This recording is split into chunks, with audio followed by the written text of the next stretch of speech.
organisasi itu harus bikin proker-prokeran gitu kan ya. Bahkan sampai di SMP aku tuh ada yang namanya OSIS tuh dibilangnya kayak babu sekolah. Karena gini, kalau misalkan kita gak bisa mimpin diri sendiri, tujuan di diri sendiri kita juga gak akan tercapai. Ya, Gitu. benar. Makanya kenapa aku juga pengen belajar mimpin diri sendiri, karena aku juga punya tujuan hidup. Terus yang selanjutnya, kenapa sih tiba-tiba mulai ke organisasi gitu kan ya. Karena aku melihat secara langsung perbedaan antara orang-orang yang join organisasi dan enggak. Yang Cukup menenangkan buat kita, dan ketika orang tua ngerespon, ngebales, atau ya tadi ngontrol, mungkin itu tuh diantara salah satu bukti konkret doa, ya nggak sih? Ya, Ya, betul. doa gitu. Ya. Kita didoain sama orang tua sehingga disupport kemanapun. Jadi memang support orang tua jadi penting juga ya ketika berorganisasi. Penting banget. Dan pastinya mama papaku tuh selalu ingetin, jangan lupa sholat 5 waktu.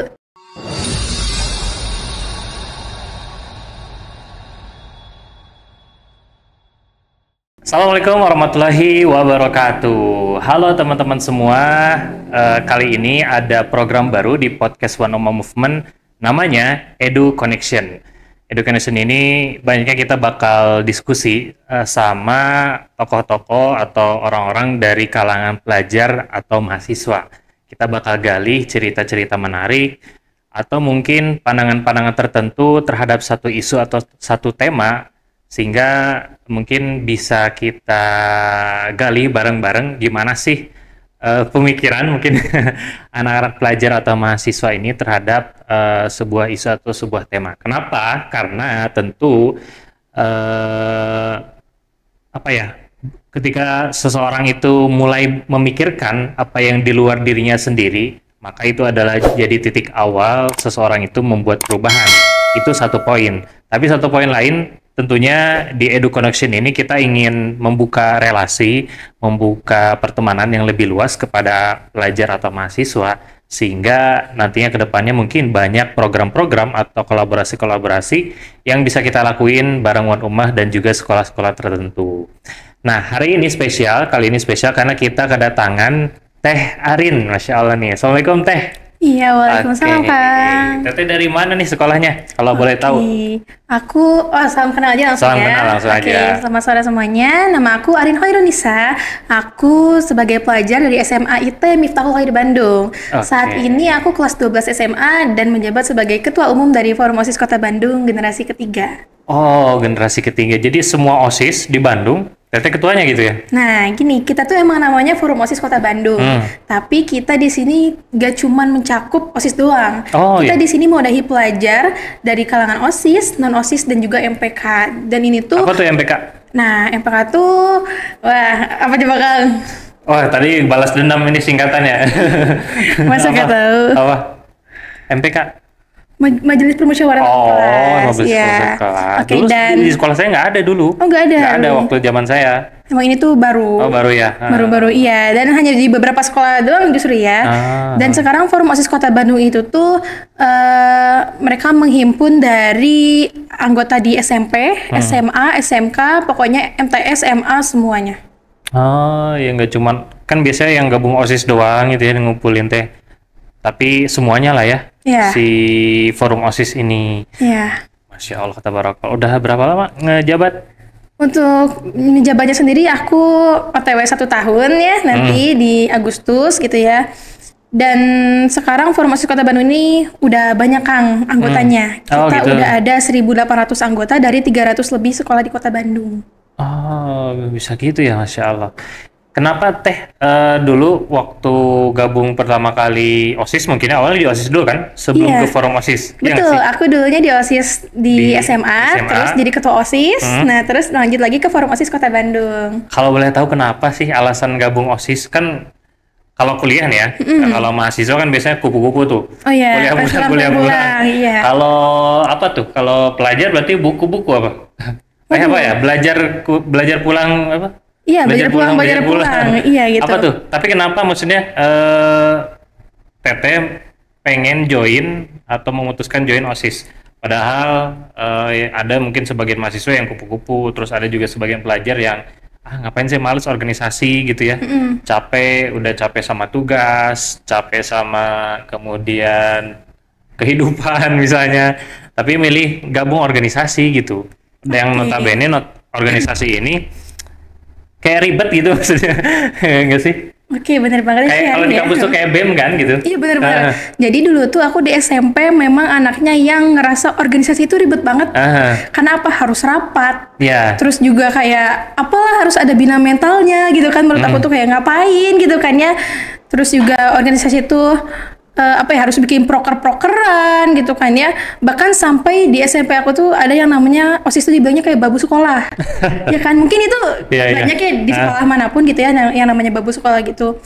Tapi ya di SMA inilah mulai aku kayak ngerasa aduh bingung manajemen waktu kayak gimana ya gitu. Terus aku ngerasa aku pengen nyoba bisa mimpin diri sendiri. Tapi di balik itu juga aku pengen bisa mimpin orang lain gitu kan. Terus kayak waduh ini PR besar kan sebenarnya itu gak bisa langsung sekali jadi langsung bisa semuanya gitu. Terus juga aku tuh pengen bukan sebagai manusia yang diem doang. Dari dulu moto hidup aku itu pengen jadi orang bermanfaat. Tapi aku bingung wadahnya di mana gitu kan untuk jadi orang yang bermanfaat ini gitu. Sorry. Tadi ada kalimat mimpin diri sendiri. Nah itu tuh jarang tuh dipelajari. Maksudnya apa sih? Oke, mimpin diri sendiri itu mulai dari tanggung jawab ke diri sendirinya. Karena kan pelajar juga ada yang namanya kita ada tuntutan dari sekolah terkait akademik itu terkait nilai yang dimana kita juga harus bisa gimana caranya pertahanin atau tingkatin nilainya lah gitu ya. Dan itu tuh nggak semua orang yang punya self leadership bisa gitu. Dan dengan adanya kita bisa mimpin sendiri, kita bisa tahu skala prioritas kita itu apa aja gitu. Terus kita harus manage waktu tuh misalkan dari jam 8 pagi sampai jam 10 ngapain, terus selanjutnya ngapain time blocking gitu. Lah ya. Iya gitu. Terus planningnya juga ngapain aja gitu kan. Karena gini, kalau misalkan kita gak bisa mimpin diri sendiri, tujuan di diri sendiri kita juga gak akan tercapai. Ya, gitu. Ya, makanya kenapa aku juga pengen belajar mimpin diri sendiri karena aku juga punya tujuan hidup. Hidup aku gak cuman mau sebagai manusia yang ngebebanin orang lain gitu ya. Aku pengen aku yang ngasih peluang buat orang lain. Baru setelah kita bisa mimpin diri sendiri, habis itu sebenarnya menurut Teteh nih, beres dulu mimpin diri sendiri atau berbarengan dengan kita mimpin diri sendiri sekaligus mimpin orang lain. Gimana tuh? Waduh. Ini langsung baru juga 3 menit ya. Iya, mimpin sendiri atau mimpin orang lain dulu ya gitu ya. Iya. Kalau mungkin ini bagi orang beda-beda gitu. Cuman bagi aku pribadi lebih baiknya mimpin diri sendiri dulu. Karena apa? Kalau kita belum beres dengan diri kita sendiri, dengan masalah-masalah yang kita hadapin, kita gak akan bisa selesai masalah yang lebih besar lagi. Kayak gitu. Jadi ya kenapa mending mimpin diri sendiri dulu? Karena kalau misalkan dibarengin dengan mimpin orang lain gitu ya, masalah yang kita hadapi sekarang bakal kesatuin juga sama masalah yang orang lain hadapin gitu. Jadi misalkan kita belum beres dengan diri sendiri tapi kita sudah memimpin banyak orang lain, misalkan kayak aku memimpin forum sebesar ini gitu ya. Pasti bakal ada forumnya. Waduh. Bakal ada masanya 1.800 tadi ya? Iya. Sombong nih. Oke. Iya, itu bakal ada masanya kayak di organisasinya ada dinamikanya gitu kan. Dan di diri kita juga ada problemnya gitu. Dan di situ tuh kalau misalkan pilihannya pengen dibarengi memimpin diri sendiri dan orang lainnya, pasti bakal kesusahannya. Karena kesusahan tuh dia bingung mana dulu yang harus diselesain gitu. Kalau misalkan nyelesain yang orang lain, ya dianya gak beres. Kalau yang diri sendiri, yang orang lain gak beres gitu. Tapi menurut aku ya perspektifku bisa jadi berbarengan. Kenapa? Karena menurutku memimpin diri sendiri itu adalah proses atau perjalanan seumur hidup, karena ada banyak variabel di luar diri kita yang itu dicoba untuk kita ambilkan si variabel itu sehingga ya kita layak lah jadi diri sendiri atau memimpin diri sendiri itu. Nah, saking banyaknya variabel itu, mana mungkin kita menyelesaikan itu dulu, terus abis itu mimpin orang lain gitu. Jadi ya bisa jadi seperti itu. Mungkin hal-hal yang basic atau prinsip aja ya kita beresin ya nggak sih? Iya. Jadi basicnya dulu ke pribadi, baru selebihnya mah mengalir bareng-bareng. Betul. Kalau mungkin dalam pendekatan agama mah yang wajib-wajibnya dulu lah ya. Iya, baru sunnahnya belakangan gitu ya. Ya bisa jadi gitu. Tapi maksudnya yang wajib-wajib dulu seseorang itu beresin hal yang prinsip fundamental. Baru setelah itu harusnya dia punya secara nggak sadar nggak sih ada keinginan buat kalau bahasa Teteh tadi bermanfaat, memimpin orang lain, berorganisasi, karena ya pasti keniscayaan nggak sih kita maksudnya berinteraksi aja keniscayaan kan dengan orang lain, apalagi memimpin orang lain, perempuan memimpin anak kan gitu ya, suami memimpin istri, atasan memimpin bawahan, dan lain sebagainya, presiden memimpin rakyat, setiap orang kayaknya sebuah keniscayaan memimpin orang lain.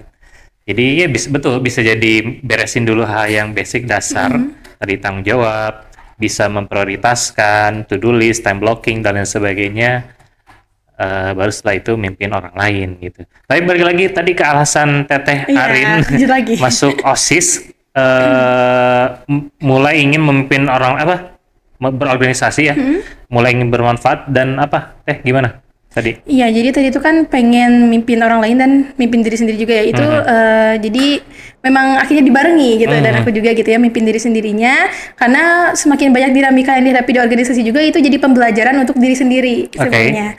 Terus yang selanjutnya, kenapa sih tiba-tiba mulai ke organisasi gitu kan ya? Karena aku melihat secara langsung perbedaan antara orang-orang yang join organisasi dan enggak. Yang dimana organisasi itu bikin orang-orang tersebut tuh punya value lebih, terus mereka ada brandingnya juga, kita ada personal brandingnya tuh gampang banget gitu ngebangunnya gitu kan. Karena mereka tuh punya koneksi yang luas juga gitu ya, terus jadi kayak mempermudah urusannya gitu kan ya. Dan aku ngerasa aku pengen ngedapetin hal itu gitu. So aku join yang awalnya ke OSIS dulu di tingkat sekolah gitu ya. Aku sebagai bendaharanya gitu saat itu, gitu kan. Galak nggak bendaharanya? Oh iya dong. Uang kas. Iya. Terus pengalaman saya tuh dulu. Oh, jadi bendahara juga? Enggak, maksudnya si bendaharanya galak. Oh, gitu. Yang ditagihnya. Iya, yang ditagihnya. Jadi parno gitu. Jadi bendahara terus? Nah, terus aku lanjut lagi, awalnya tuh aku di sekolah, aku tipe anak yang mungkin dibilang ngeselin. Karena di saat yang orang lain misalkan gak ada gurunya di kantor, mereka kayak, oh ya udah jam kos. Tapi aku tipe kayak nggak harus belajar gitu. Ini time is money gitu kan. Terus ya aku tipe anak yang panggil guru gitu. Dan itu pun berlaku di organisasinya, di OSIS-nya gitu, kayak misalkan di OSIS ini gak ada prokeran, waktu itu tuh bener gitu, di OSIS aku tuh kayak gitu, waktu masih dipegang sama angkatan sebelumnya gitu kan ya. Terus aku kayak, Kang, ini kenapa sih gitu, mana prokernya gitu kan. Terus ditantang, coba bikin gitu kan. Oke gitu, karena aku ngerasa MPLS di situ tuh sebenarnya. Yang dimana aku memang baru terjun ke dunia organisasi. Itu kelas berapa tuh? Kelas 11. Oh, kelas 11. Kelas 11. Kelas 10. Oh, kelas 10. Kelas 10, iya. Kelas 10, aku tuh ngerasa teman-teman tuh di sekolahnya mereka ngurusin ngurusin MPLS gitu, yang anak OSIS-nya. Sedangkan aku kok gak ada ngurusin gitu ya. Terus langsung aku mengajukan ke guru. Pak Bu Punten, gimana kalau MPLS sama OSIS aja gitu. Terus dari situ, oh serius gitu ya, soalnya gak pernah katanya ngajuin. Oke deh gitu, kita rancang bareng-bareng, kita ajak yang lain teman-teman. Langsung lah kita di situ ngadain MPLS-nya bareng-bareng, mulai dari ya proposalnya gitu kan ya, terus dari ngedekornya juga gitu, kita gimana gitu, terus konsepin acaranya kayak gimana. Alhamdulillah berjalan sukses gitu kan. Terus dari situ ya selebihnya kayak porak gitu dan semacamnya, tapi itu tuh jadi modal utama gitu. Terus ya habis dari situ mungkin ke highlight juga gitu sama guru, sama kakak kelas itu kayak, oh Arin nih gitu kan, mulai bikin gebrakan gitu kan. Terus kayak ya aku awalnya gak mencalonkan diri sebagai ketua OSIS, aku pengen lanjut lagi bendahara karena udah nyaman dengan memegang uang gitu kan. Terus kayak ya diajukan sebagai balon atau bakal calon saat itu. Terus itu kelas 11. Kelas 10, masih kelas 10. Masih jadi kelas 10. Bakal calon ketua OSIS? Iya, diajuin. Luar biasa ya. Itu tuh waktu mau kenaikan kelas, diajuin. Terus aku masih mikir panjang gitu, kayak ambil gaya gitu kan, karena pasti keputusan kita apalagi besar banyak resikonya gitu. Terus ya udah, oke deh coba ambil gitu kan sebagai bakal calon, langsung kampanye dan semacamnya, akhirnya alhamdulillah terpilih gitu. Oke, langsung menjalankan kepengurusan di sekolah aku selama 1 tahun periode. Dan disitulah aku sempat diundang, aku tuh di DM Instagram sama Forum OSIS Kota Bandung. Katanya kita akan mengadakan acara pengukuhan gitu yang dihadiri pelajaran sekota Bandung gitu kan. Terus aku kayak, Menarik gitu kan ya, menarik nih. Yang Kesempatan. iya, aku juga kan megang IG OSIS aku kan, Iya, gitu. iya. Aku megang IG OSIS aku, terus aku kayak, nah aku tuh bingung. Kalau misalkan aku hanya ngajak doang gitu, mereka tuh pasti gak bakal banyak yang mau ikut. Jadi yang sebenarnya itu acara gak wajib, aku di grup tuh, ini sekalian wajib ikut gitu kata aku. Terus akhirnya mereka isi semua gitu ya, walaupun hanya beberapa doang yang datang, karena saat itu pas banget tahun baru gitu, jadi masih Oke. pada liburan. Terus datang ke sana, di situ sebenarnya apa ya, acara besar pertama yang aku hadirin di Forum Musik Kota Bandung ini, pengukuhan generasi kedua gitu. Terus kayak, oh Fotban tuh kayak gini ya gitu, dan aku ngerasa kayak, oh ternyata OSIS tuh ada tingkatan yang lebih tingginya lagi gitu ya. Pokoknya banyak insight baru dari situ, dan apa ya, aku ngerasa aku gak mau sia-siain kesempatan di hari itu. Jadi aku mulai banyak tanya gitu kan, bahkan di saat peserta lain tuh ada yang mengajukan pertanyaan terkait gimana cara ngelola dana OSIS dan semacamnya, aku mengajukan diri untuk menjawab. Dan akhirnya di pengukuhan itu aku dijadikan sebagai anggota terbaik, peserta terbaik lah saat itu. Oke. Nggak Terus- langsung jadi ketua FORMOSIS? Oh enggak dulu. Nggak dulu. Banyak tahapannya. Banyak tahap. Oh ada tahapan-tahapan lagi. Iya, terus aku sebagai peserta terbaik ya di pengukuhan anggota generasi kedua. Terus aku awalnya gak ikut sama program Fotbannya gitu, karena aku emang hektik di OSIS aku pribadi. Terus lama-kelamaan di bulan puasa ada yang namanya From Nothing to Something, programnya Fotban. Jadi kita dari nol menjadi sesuatu gitu, yang dimana ini tuh isinya upgrading buat anggotanya. Upgrading. Dan aku ikut di saat bulan puasa itu. Kenapa? Aku tuh sebenarnya bukan mention FNTS-nya, tapi aku mention ada bukbernya gitu. Iya. Jadi oke, ikut gitu kan ya. Ternyata ya dari From Nothing to Something itu aku banyak dapat pembelajaran. Saat itu tuh pematerinya ada Kang Farhan. Dia ngasih materi tentang Kang Farhan? Iya. Yang sekarang wali kota? Oh bukan. Oh, bukan. Ini ketua dua yang dulu. Oh, Oke. Ya, terus dia ngasih materi itu tentang apa, you bersyukur no insecure gitu, kayak gitu. Terus dari situ aku rasa, oh apa ya, kayaknya kalau aku sering-sering ikut Fotban banyak bakal dapat pembekalan lagi Iya, gitu iya. kan ya. Nah tapi di malam itu aku tuh sebenarnya dari dulu awal pengukuhan anggota aku kayak jadi pengurus kayaknya seru ya gitu. Iya. Terus akhirnya di malam itu aku bilang, Kang pengen jadi pengurus, aku gitu Iya, ya. iya. Terus ya kata akangnya, sok atuh gitu ya. Tapi waktu itu aku masih apa ya, yang suka main game gitu loh anaknya. Katanya sok kalau menang jadi pengurus gitu kan awalnya. Terus kayak oh kalah gitu. Cuman itu tuh kayak candaannya doang. Tapi pada malam itu bener-bener langsung langsung diwawancara. Oke. Langsung diwawancara. Terus ya akhirnya kenapa mau jadi pengurus gitu kan. Terus tujuan kamu di Fotban apa gitu. Terus mau gabung di departemen mana. Aku waktu itu pengen di departemen sosial masyarakat. Karena aku ternyata anaknya suka bersosialisasi gitu ya. Terus akhirnya ngobrol lah, wawancara bareng. Terus ya beberapa lama kemudian dikasih tahu ini karena oh ternyata serius gitu kan, serius mau join. Kayak disuruh bikin portofolio, CV gitu kan, disuruh bikin video perkenalan, udah bikin semua, diwawancara lagi sama ketua departemennya. Wah. Terus diwawancara lagi, langsung diumumin lolos pada malam itu. Tapi menarik sih Teh, maksudnya dari semua apa ya keberanian perjalanan tersebut, Teh Arin dapat dorongan motivasi dari orang tua juga nggak sih? Iya. Sehingga bisa di titik ini bahkan tadi berani buka relasi, kemudian ya banyak hal lah yang Teh Arin lakuin. Nah itu ada peran orang tua nggak sih di belakang layar? Oke, terkait peran orang tua pastinya ada banget. Jadi alhamdulillahnya orang tua aku ini tipe yang suportif sama anaknya. Oke. Jadi mereka tuh kayak ngebebasin, kamu mau apa selagi itu positif silahkan gitu. Oh tiba-tiba ngebebasin gitu ya? Iya gitu. Tiba-tiba. Kan ada yang strict kadang ya? Iya. Ada yang strict parent. Kamu jangan ini bla bla bla bla bla. Tapi orang tua Teh Arin mah ngebebasin tapi dalam konteks positif gitu ya? Iya, dan apa yang ngebebasinnya juga ada persyaratannya. Oh gimana tuh? Asalkan bisa dipercaya. Oke, Jadi, bertanggung jawab tadi lah ya? Iya, apa ya, misalkan kita keluar sampai malam, tapi itu tuh emang misalkan kita apa ya, rapat gitu atau ngerancang program kayak gitu, ya udah gitu. Jadi kayak harus ngabarin juga ke orang tua gitu kan ya. Ya tapi justru di situ gitu. Jadi di banyak apa ya, bisa ngerasa tanggung jawab sama diri sendirinya itu, sama keluarga juga gitu, dengan cara memegang kepercayaan dari orang tua gitu. Ya karena dengan kita ngekonfirmasi gitu, itu kayak cukup menenangkan buat kita, dan ketika orang tua ngerespon, ngebales atau ya tadi ngontrol, mungkin itu tuh diantara salah satu bukti konkret doa ya nggak sih? Ya, Ya, betul. doa gitu. Iya. Kita didoain sama orang tua sehingga disupport kemanapun.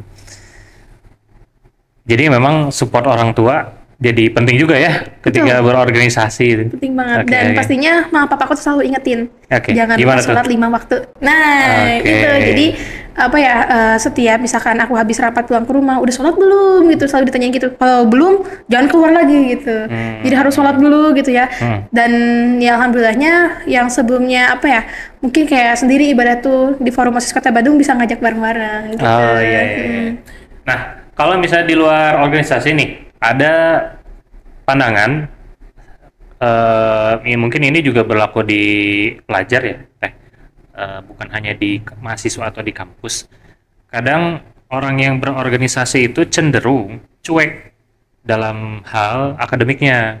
Dia nggak balance lah ya, berat sebelah antara akademiknya turun, organisasinya bagus atau sebaliknya biasanya gitu. Ya entahlah ini data dari mana, tapi pandangan-pandangan yang mungkin bisa jadi subjektif dari saya gitu.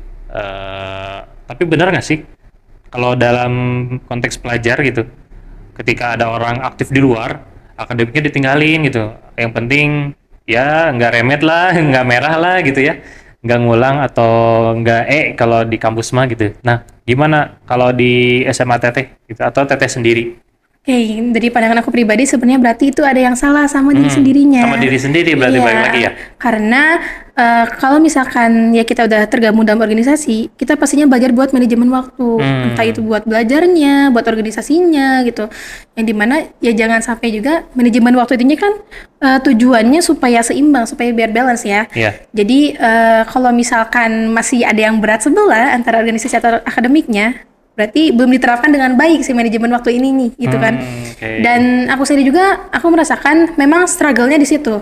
Iya. Tapi kalau kita bisa manage itu dengan baik, bisa kok. Dan aku sekarang juga misalkan jadi ketua umum, tapi aku juga jadi SNBP eligible kedua, kayak gitu. Jadi ya apa ya, asal kita pintar-pintar aja gitu ya untuk membagi waktunya gitu kan. Terus jangan apa ya, memang benar sekalinya kita nyebur harus mau basah gitu. Iya, iya. Tapi ya apa ya, jangan terus-terusan basah juga dong gitu kan, karena kita juga punya tanggung jawab lain di luar organisasi, yaitu sebagai pelajar pastinya belajar Teteh gitu. pakai semacam kayak kan suka ada nih di orang-orang self development tuh dalam hal time blocking atau pembagian waktu tuh kayak ini apa matrix tertentu gini, yang 4 matrix. Yang nomor 1 biasanya penting dan urgen. Nah, Iya. penting dan urgen apa? Penting dan apa gitu ya, satu lagi sehingga dia yang paling utama dilakukan. Terus yang kedua apa? Yang pojok kanan. Yang ketiga pojok kiri bawah apa? Yang keempat pojok kanan bawah apa? Nah, dalam konteks pembagian waktu nih, Teh Arin suka pakai kayak framework kayak gitu nggak sih? Atau ya sesederhana nulis di notes atau gimana tuh? Ini supaya jadi tips juga nih buat teman-teman di luar sana di YouTube. Pembagian waktu, apalagi buat anak-anak muda kan ya, kita punya banyak kebutuhan, keinginan, aktivitas, terus tadi orang-orang yang gabung organisasi pun harus selaras atau seimbang akademiknya. Nah kalau Teh Arin kayak punya semacam tips nggak sih pembagian waktunya tuh, misal sebelum subuh atau gimana, apapun itu.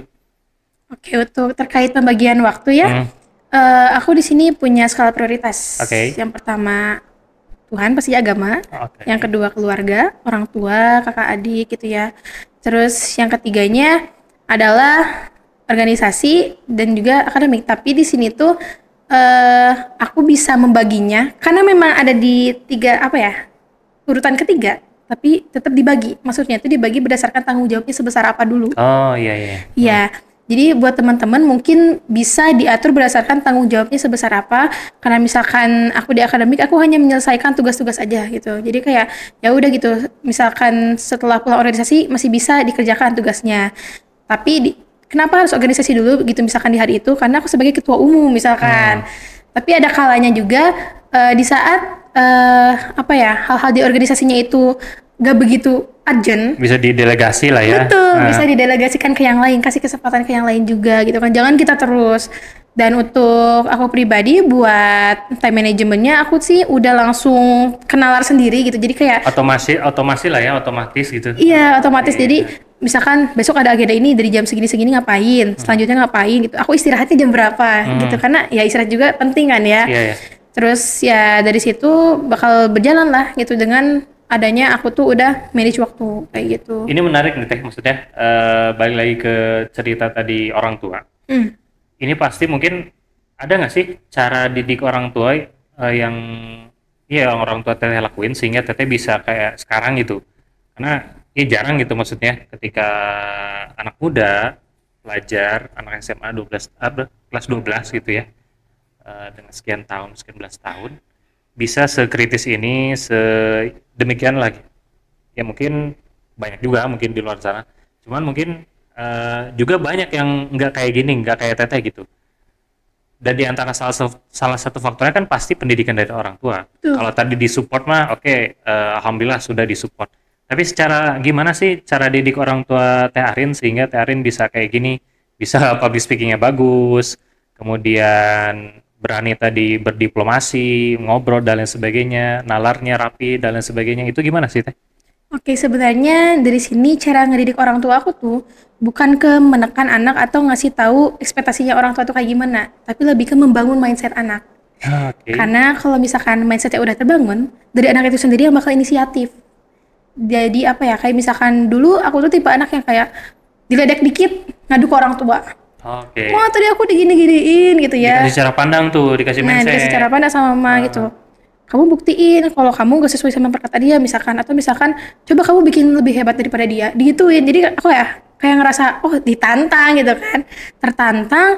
Akhirnya aku kayak gimana caranya aku bisa jadi pribadi yang lebih baik daripada dia gitu. Jadi ya dari situ juga terus-terusan lah aku cari peluang gitu kan ya, terus selalu berusaha jadi lebih baik lagi gitu dari situ. Yang dimana salah satunya juga dengan cara terjun ke dunia organisasi gitu buat cara lebih baiknya kayak gitu. Dan apa ya, misalkan aku tuh apa ya, orang tua aku tuh selalu bikin mindset aku tuh dibalikin. Jadi maksudnya misalkan anak orang lain tuh pengen konser, berarti minta minta uang ke orang tua. Iya. Sedangkan aku jadinya pengen konser, oh aku harus cari uang biar bisa konser sendiri atau bayarin orang lain kayak gitu. Jadi misalkan ada konser gitu ya aku join tim marketingnya dong kayak gitu. Kemarin juga sempat gitu sampai aku bagi-bagi ke anak forum mahasiswa Kota Bandung juga gitu. Yang dimana kayak oh iya aku juga ngasih ke mama gitu kan ya dari hasil itu. Jadi apa ya, bukan keuntungan pribadi doang, tapi bisa nguntungin orang lainnya tuh dari situ. Jadi diajarinya dengan mindset gitu. Iya, mindsetnya diubah dan juga dikasih kepercayaan tadi gitu.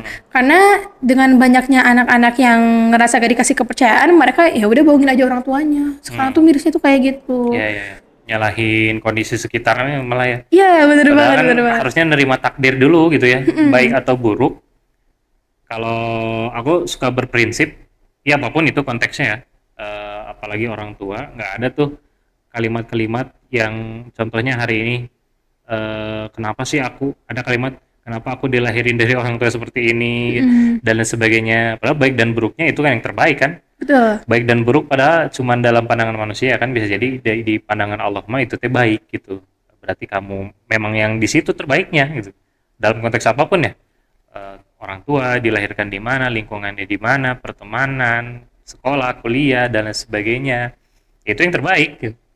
Kadang anak muda ketika mungkin tidak seberuntung kita misalnya pendidikan dari orang tuanya suka menyalahkan ini kan jadi titik awal dia menuju menyalahkan ke hal lain gitu, menyalahkan takdir dirinya, kondisi fisik misalnya, kondisi ekonomi, kondisi banyak hal, dari menyalahkan kenapa sih orang tua saya teh gini gitu ya. Oke. Balik lagi Teh ke akademik sama organisasi nih. Kalau Teteh sendiri dalam hal akademiknya itu di antara sekarang banyak cabang keilmuan ya, ada science ya, maksudnya contohnya programming, seni, desain, kemudian apapun itulah yang di luar sana, kimia, fisika atau sastra dan lain sebagainya. Kalau secara akademik nih Teteh, di luar organisasi ya, kan ini sebentar lagi kuliah nih. Oh iya. SMA apalagi kan. Betul. Banyaknya tentu milih kuliah gitu ya. Nah kalau secara akademik Teteh mau kemana atau sebenarnya passionnya di mana sih kalau secara cabang keilmuan? Oke, sebenarnya baru banget tadi justru hari Apa? ini tadi ke sekolah buat finalisasi SNBP. Apa tuh? SNBP tuh ya jadi penerimaan mahasiswa baru jalur prestasi, Oh, jalur oke. rapot gitu. Dan aku memilihnya pilihan pertama di S1 Ilmu Pemerintahan Unpad, yang keduanya Ilmu Politik. Wah, luar biasa. Kenapa milih itu? Ya karena Ngomong kritik. iya Iya dong. dong. Nah, ada yang nggak beres. Ya kan masa anak muda diem doang ya. Oke. Kan kita katanya mau Indonesia Emas 2045 Bukan gitu kan. Indonesia cemas ya. Bukan, waduh. Oke. Iya, jadi di sini karena apa ya, aku melihat dari kondisi negara, terus di lingkungan sekitar aku kayak gimana terkait pendidikan, ekonomi gitu, yang bikin aku tuh ngerasa greget banget gitu ya. Kayak ini kapan bisa berubahnya gitu kan? Kebijakan apa sih yang tepat gitu buat Tadi kita? Teteh mention pertama hanya pendidikan dan ekonomi. Iya. Itu isu yang paling Teteh kritisi. Iya, dan sosialnya juga ya. Sosialnya apalagi. juga, Iya. oke. Dan memang aku dari dulu suka terkait apa ya, sosial dan ekonomi juga gitu. Dan dengan kondisi yang sekarang, enggak sih sebenarnya dari dulu-dulu juga gitu ya, ngerasa kayak aduh miris banget gitu anak muda zaman sekarang ya gitu. Dan aku pengen apa ya, jadi bagian di pemerintahan Indonesia selanjutnya gitu, yang dimana bisa bikin kebijakan baru, program-program lainnya gitu ya, yang bisa meningkatkan kesejahteraan masyarakat juga, terus apa ya, ngasih pendidikan selayak-layaknya gitu, dan juga bisa apa ya, ciptain lingkungan yang memang sehat gitu. Jadi kesehatan juga kan prioritas ya, kesehatan, pendidikan, dan ekonomi kayak gitu. Dan kenapa ilmu pemerintahan? Karena menurut aku sebagai rakyat biasa itu tuh susah banget untuk menyampaikan aspirasi, dan itu tuh gampang banget untuk ditolak gitu. Iya. Sedangkan kalau misalkan kita punya kuasa, kita bisa dong gitu, tinggal apa ya, tinggal mengajukan gitu, karena ya kita udah punya apa yang misalkan jabatan gitu, itu tuh emang lebih enak gitu, punya Betul. privilege-nya Iya, sendiri. iya. Memang itu di agama memang dia kayak gitu tuh. Iya. Ada satu quotes lah ya. Ibaratnya kayak kata Nabi, kalau ngelihat sebuah keburukan katanya. Tapi kalau bahasa quotes nabinya mah kemungkaran sih, tapi bisa kita terjemahan ke bahasa lain. Kalau kamu lihat sebuah keburukan, kezaliman apapun, rubahlah dengan tangan. Katanya. Maksud dengan tangan tuh dengan dia tadi tanda tangan apa hitam di atas putih, atau dengan kebijakan. Kalau nggak mampu juga kata Nabi, pakai lisan, ya pakai lisan apapun itu. Atau kalau nggak mampu pakai hati katanya. Pakai hati berarti ya ditolak. Kalau terjemahan sekarang pakai hati itu bikin program, bikin kegiatan. Nah, itu jadi salah satu alasan Teteh pengen masuk ilmu pemerintahan, ilmu politik deh. Ilmu pemerintahan dan politik ya, karena sebenarnya apa ya, sama aja. Sama aja sebenarnya. Ya. Sama aja. Cuman apa ya, aku juga kan nganalisis dulu ya, Iya. jurusannya jadi apa dan semacamnya. Tapi itu ternyata privat orang tua politik. support aja berarti ya. Orang tua sangat support. Sangat support. Iya, katanya, so kalau kamu mau ngerubah, rubah aja sekalian katanya. Oh, gitu. itu yang memutuskan Teteh memilih jurusan itu sendiri? Aku pribadi. Gue Iya. pribadi. Oke, luar biasa. Ilmu pemerintahan dan ilmu politik, mudah-mudahan lah ya. Nanti diterima kapan sih pendaftaran itu? Pendaftarannya sampai tanggal 18 Bulan ini? ditutupnya. Selasa dong. Iya. Mudah-mudahan lah diterima ya yang terbaik di amin. Unpad atau tadi apa? Yang kedua? Unpad, iya, Unpad dua-duanya. Oh, dua-duanya di Jatinangor. Ya, bismillah, Unpad. Bismillah lah ya, bismillah Unpad. Unpad terima aku. Oke. Iya, itu akademik ya di masa depan. Masih tetap mau join organisasi nggak? Oke, di lingkungan Kampus nanti? pastinya. Aku pengen join BEM. Oh gitu. Iya. Ya mungkin ya sama lah tadi kayak OSIS ya, cuman mungkin BEM kayaknya kalau secara posisi kelembagaan dia tuh lebih bebas nggak sih? Bukan lebih bebas, independen. Ya. Iya nggak sih? Iya, betul. Ya karena memang itu lingkungan kampus kan, dia bebas, independen, tidak ditutup aspirasinya, suaranya. Ya banyak hal ya. Nah, itu beda nggak sih? Bener nggak kalau di SMA dan di kampus dalam konteks katakanlah misalnya yang selevel dengan BEM di SMA itu OSIS. Nah OSIS tuh mungkin banyak. Aku dulu nggak gabung gitu, nggak tahu, bukan anak organisasi waktu SMK gitu di Cimahi dulu. Bener nggak kalau di kampus tuh dia tidak lebih bebas di sekolah tidak lebih bebas ketimbang di kampus? Betul banget. Betul banget. Iya, karena kita yang namanya sekolah peraturannya pasti lebih ketat. Yang Iya, pertama iya. peraturan, kita harus ngikutin peraturan sekolah. Terus juga ya kita sebagai pelajar gitu, kita di sini pelajar gitu kan yang dimana apa ya bener-bener yang nilai kita tuh untuk kuliah nanti gitu.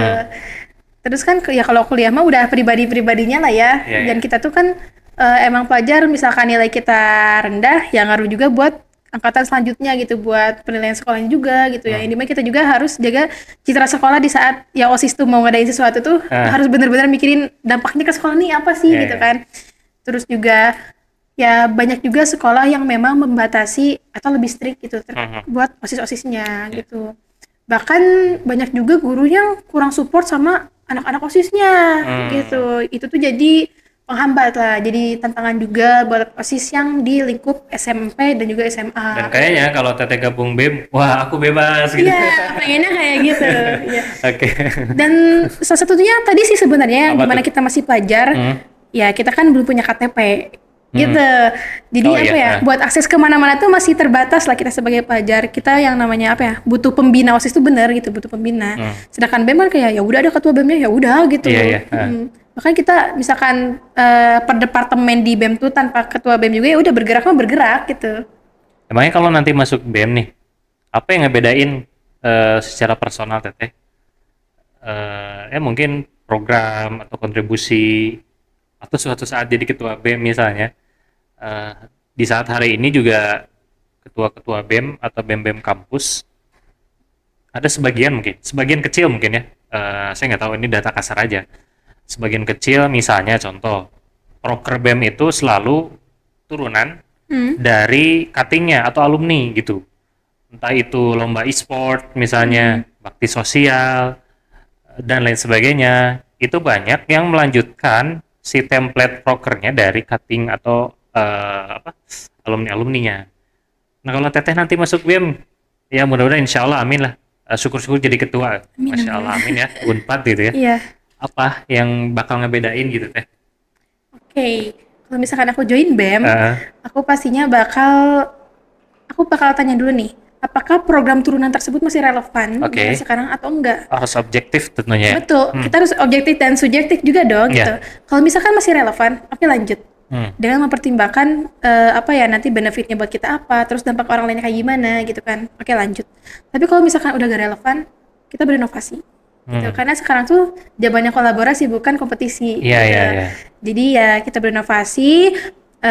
Terus di sisi lain juga ya apa ya aku akan menerapkan juga sesuai yang kayak di Forum OSIS Kota Bandung yang dimana kita tuh memang memberikan wadah sesuai kebutuhan dari anggota-anggotanya gitu. Iya, lebih fokus ke dalam berarti ya? Iya gitu. Betul ya. Karena apa ya? Percuma juga kita ngasih impact keluar kalau dari dalamnya juga Betul nggak sekali. beres, gitu. Jadi kayak gitu. Ya sih Lebih gambaran banyak saya. outcome lah ya ketimbang output ya. Ibaratnya Iya. kan gitu bahasa lainnya mah. Itu pun yang kita lakuin Teh di One Umah. Kita hari ini ada sekitar kurang lebih data kasarnya 300-an anggota volunteer di One Umah Movement ini, semuanya anak-anak muda, campur, yang pelajar mahasiswa ada, yang pekerja ada, sebagian kecil juga ada yang sudah menikah, ayah muda atau ibu muda. Ya, yang 30 ke atas bisa jadi hitungannya nggak sampai 50 lah ya, tapi banyak anak muda. Nah, memang hari ini isu yang sedang kami gaungkan atau diantara salah satu fokus utama programnya memang ke dalam. Bahasa lainnya mungkin empowering. Jadi hari ini bagaimana anggota-anggota One Umah supaya dia lebih aktif jadi subjek ketimbang jadi objek.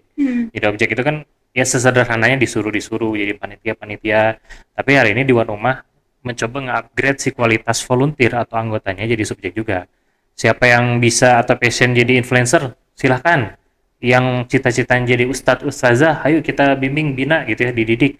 Yang aktif kayak Teteh misalnya di sekolah, di kampus, di BEM, di organisasi apapun itu, tetap aktif di sana gitu ya. Kita support, kita dorong, atau bahkan kalau bisa kolaborasi kan gitu Iya, ya betul. tadi. Sehingga setiap orang yang gabung ke organisasi harusnya ngerasa ke-upgrade kan, ke-upgrade diri dan terpenuhi cita-citanya gitu. Bukan hanya subjektivitas dari program kerja atau ketuanya, tapi memang objektif tadi dan ke dalam gitu. Ya mudah-mudahan nanti itu juga bisa ya kita lakuin atau Teteh lakuin di Unpad nanti ketika Ya, Teteh gabung amin. BEM lah ya. Amin, mudah-mudahan lah ya. Amin.